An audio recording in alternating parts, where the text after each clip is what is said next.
ano passado, né? E aí uma coisa também que eu acho que aconteceu, que hoje é um dia bom, né? Mas assim, ela passou por um processo muito duro e que eu falo, a depressão, às vezes você não tem o direito de ter a depressão, né? A depressão ela é uma doença que às vezes a pessoa ela vai acumulando até o momento que ela teoricamente tem o direito de ter, porque às vezes cara, uma pessoa que ela não tem condição, ela tem que trabalhar todo dia, ela tem que estar ali num lugar todo dia, ela tem que fazer, por exemplo, ela tem compromissos, ela não tem o direito de ter depressão.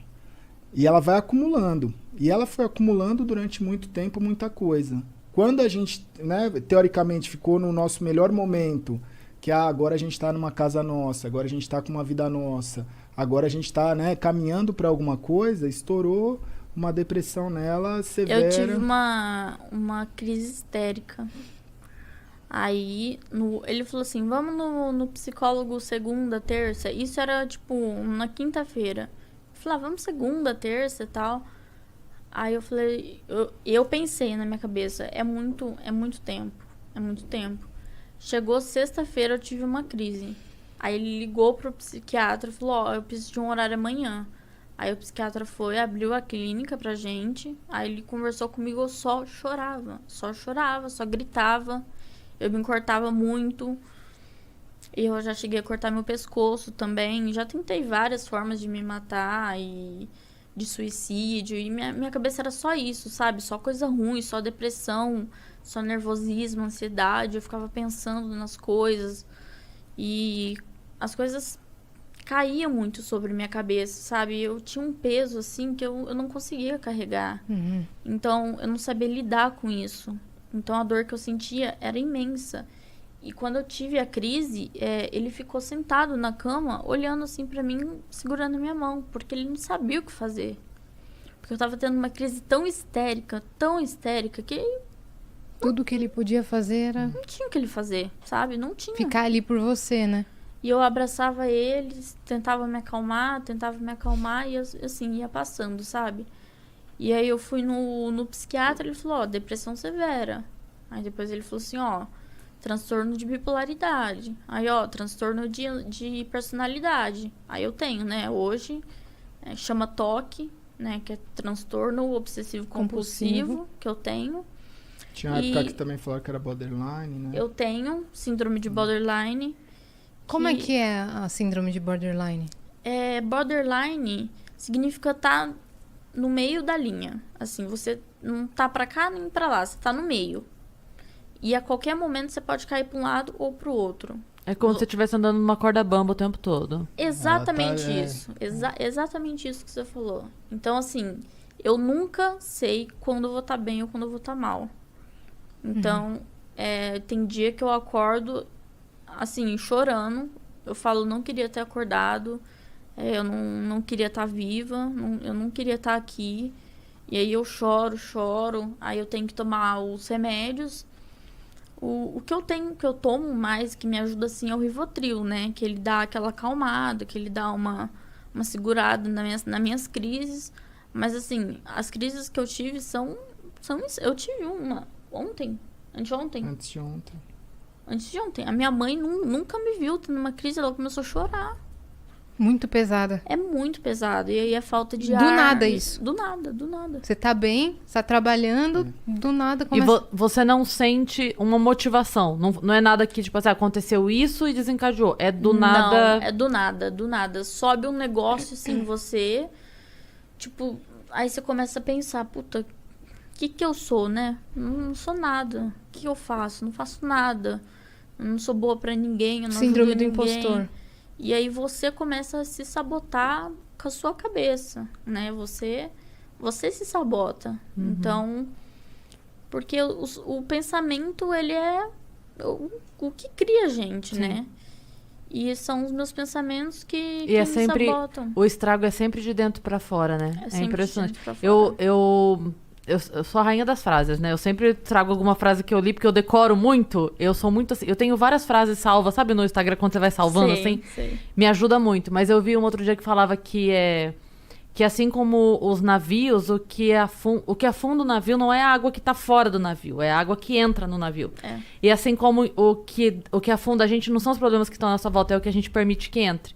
Então, a hora que a gente deixa alguma coisa entrar na gente, a gente afunda e é de dentro, não tem como. Não é o que tá em volta da gente, né? Em volta pode estar calmaria ou pode estar enxurrada, não importa muito, importa o dentro. Que nem ele falou, que eles estavam no melhor momento, né? Tinham acabado de se mudar, estavam noivos. Teve um dia que a gente foi no shopping, lá no shopping no Iguatemi. Foi. Não tinha ninguém no shopping. Já tava fechado, o pessoal tava indo embora e tal. Aí eu segurei na mão dele e comecei a chorar. Foi antes da pandemia ainda. Não tinha Eu segurei na mão Do dele e nada. comecei a chorar. Ele falou, Do "Preciso ir nada, embora." do nada. Eu falei, eu quero ir embora, eu quero sair daqui. E assim, apertando ele, espremendo ele. Aí no elevador, chorando. Ele falou, você quer falar sobre isso? Eu falei, não quero.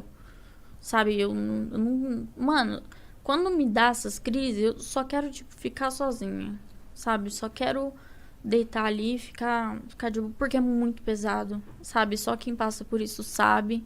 Só quem passa por isso entende como que funciona. E, não é uma coisa pra se brincar, não é uma coisa pra dar risada ou pra falar, não, eu tô aqui pra te ajudar, mas, cara, a pessoa não tá ali pra te ajudar porque ela não entende o que você tá passando. Ela pode tentar te ajudar. Te dar um suporte. Mas ela não vai te ajudar de verdade, né? Eu vi uma pessoa falando outro dia que parece que a depressão ela só é levada a sério quando a pessoa se mata, porque até chegar nesse ponto é frescura, né? Até chegar no ponto da pessoa cometer uma loucura, é frescura, não sei o quê. E era uma charge também outro dia explicando da postura que as pessoas têm com a depressão. E aí tava duas amigas conversando, uma falando pra outra assim, mas como é que você tem depressão se a vida é tão boa? Daí ela falou, como é que você tem asma se tem tanto ar? Então. Tipo, não é uma coisa isso. consciente, né? Não é algo que você decida. É uma não é doença. 2 mais 2, 4 e estou feliz. Então, é muito mais do que isso, né? E vocês devem ouvir muito isso daí, né? Muito. Nossa, vocês têm tudo. E uma coisa louca, assim, né, dentro disso é porque eu passei pelo meu processo de depressão, eu tive que entender o que cada um tem a sua jornada, cada um tem a sua vida em relação ao caminho que ele vai fazer para passar por isso, que às vezes a pessoa, em 6 meses ela melhora, às vezes em 1 ano ela melhora, às vezes a pessoa tem uma vida inteira que ela fica com depressão e ela acaba não conseguindo melhorar isso. E muita coisa que apareceu é que as pessoas elas não entendem, assim. Muita gente vem pra mim e fala assim, mas por que eu não consigo um relacionamento? Por que eu não consigo, sabe, ter uma pessoa do meu lado? Por que eu não consigo, sabe, muitas coisas. Eu acho que a gente tá na semana do Dia dos Namorados e muita gente não entende o relacionamento, o que é, na minha concepção, de você virar e falar assim, cara, o relacionamento não é só a parte boa. Porque todo mundo quer ter a parte boa de um relacionamento, né? Tem muita gente que chega pra mim e fala, mas agora você tá bem, agora você, sabe, você venceu. E você vai estar do lado de uma pessoa que não tá bem, tipo, você podia estar no momento fazendo tudo na sua vida com alguém que estivesse bem.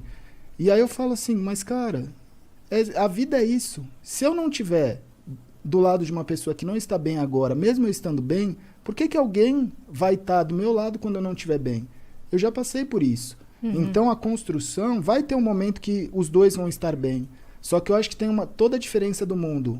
Os dois estarem neste momento, sendo que os dois já enfrentaram juntos as coisas e os dois se conhecendo no momento que as coisas estão boas. Porque eu acho que o grande problema de relacionamento no mundo é que todo mundo só se encontra nas melhores fases. Então você vai pra balada, você tá numa festa, você tá numa viagem, você encontra alguém no melhor momento, os dois estão ali. Na primeira crise que qualquer um dos dois tiver, pronto, essa não é a pessoa que eu conheci. Desiste, né? Eu conheci uma pessoa feliz, por que eu vou ficar com a pessoa triste? Porque a vida não é só felicidade, a vida não é só tristeza. Você precisa conseguir conviver e crescer e acrescentar nessas duas fases. É ali que vocês vão aprender juntos, né? Então, eu tive o meu processo também porque é uma barreira, eu acho que todo mundo passa, né?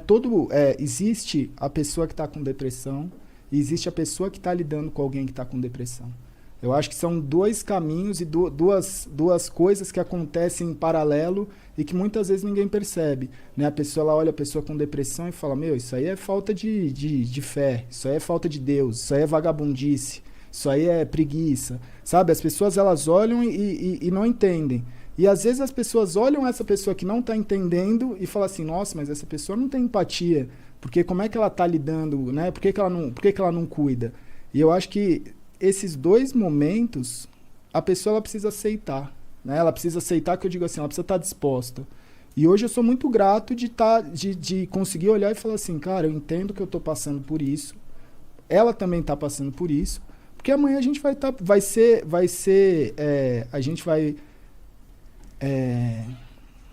quando você fez algo para receber alguma coisa. Uhum. Eu prefiro pensar dessa forma, assim, de, tipo, a gente vai merecer estar bem juntos. Uhum. Então, isso eu acho que são caminhos que a gente vai fazendo e que muitas vezes as pessoas chegam e não entendem e falam assim, pô, mas eu tô no meu 5º relacionamento e eu não consigo achar a pessoa. E aí eu falo, cara, relacionamento é difícil, velho. Você tem que entender e você tem que respeitar e você tem... Por isso, muitas vezes, tem culturas que as pessoas, elas meio que decidem com quem que o filho vai casar. Uhum. E eu já conversei com pessoas que vêm dessa cultura e eles explicam, falam assim, cara, muita gente acha ruim, mas eu tive que me relacionar com alguém, conhecer alguém, entender essa pessoa para nós dois estarmos bem pro resto da vida. Construir o amor. Construir o amor. Uhum. Eu acho que hoje em dia, independente de qual cultura, essa construção do amor, ela é muito difícil de ser feita, porque a gente é muito imediatista. Né? Quando dá certo,